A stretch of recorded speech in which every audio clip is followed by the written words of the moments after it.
Superfast बातमीपत्रामध्ये आपल्या सगळ्यांचं स्वागत। राजकीय बातम्यांपासून सुरुवात करतोय।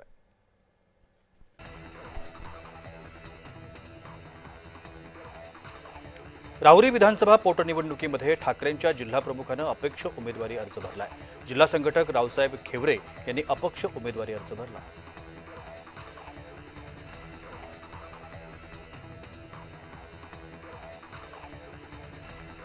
आमच्या मागण्यांची सरकार चेष्टा करतंय। हेक्टरी 22,000 म्हणजेच कलमाला 220 रुपये जाहीर करण्यात आले। हा कोकणातल्या आंबा उत्पादक शेतकऱ्यांचा अपमान आहे असं म्हणत शेतकरी नेते राजू शेट्टी यांनी सरकारवर आरोप केले।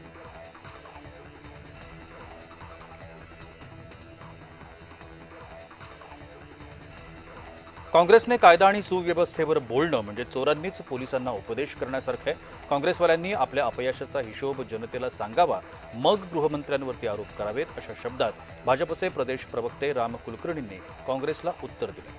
गृहमंत्री म्हणून फडणवीसांचं योगदान काय असा प्रश्न काँग्रेसने केला होता।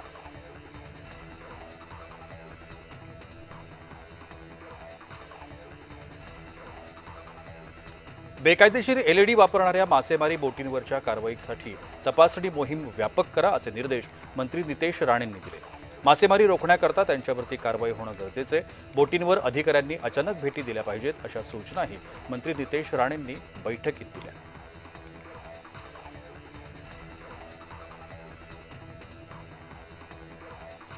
ऑनलाईन डिलिव्हरी बॉय आणि प्रवासी वाहतूक करणाऱ्या चालकांची पडताळणी आता अनिवार्य होणार आहे। ग्राहकांना सुरक्षित आणि निर्दोष सेवा मिळावी याकरता कामगार आणि गृह विभागाने संयुक्तपणे सर्वसमावेशक आराखडा तयार करावा असे निर्देश कामगार मंत्री ॲडव्होकेट आकाश फुंडकर यांनी दिले।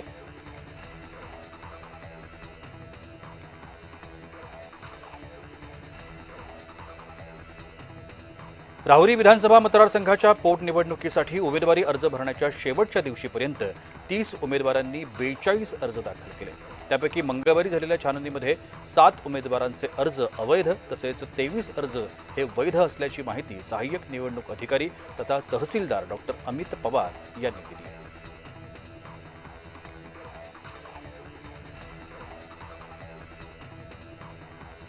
वर्धा जिल्हा काँग्रेसमध्ये जिल्हाध्यक्षपदासाठी इच्छुकांनी हालचालींना वेग दिलाय। जोरदार लॉबिंग देखील सुरू झालंय। आमदार श्वेता सिंग यांच्याकडे अनेकांची नावं दाखल झालेली आहेत। त्या सध्या जिल्हा दौऱ्यावर आहेत। कार्यकर्त्यांशी त्या संवाद साधतायत। संघटनात्मक आढावा त्या घेत आहेत।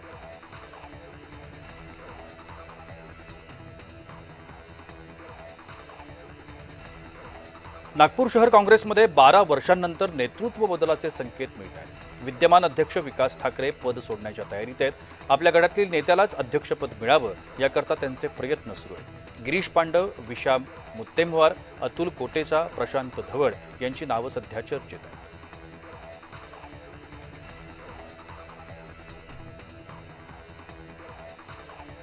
गॅस टंचाईवरून घाबरण्याचं कारण नाही असं आवाहन राष्ट्रवादीचे नेते प्रफुल्ल पटेल यांनी जनतेला केलंय। परिस्थितीचा फायदा घेऊन जर कोणी गॅसचा काळा बाजार करत असेल तर प्रशासन कारवाई करेल असं आश्वासनही प्रफुल्ल पटेल यांनी दिलंय।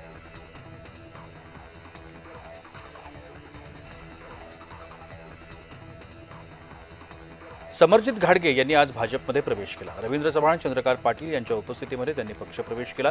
विधान परिषदेच्या निवडणुकीच्या दरम्यान शरद पवार गटामध्ये त्यांनी प्रवेश केला होता।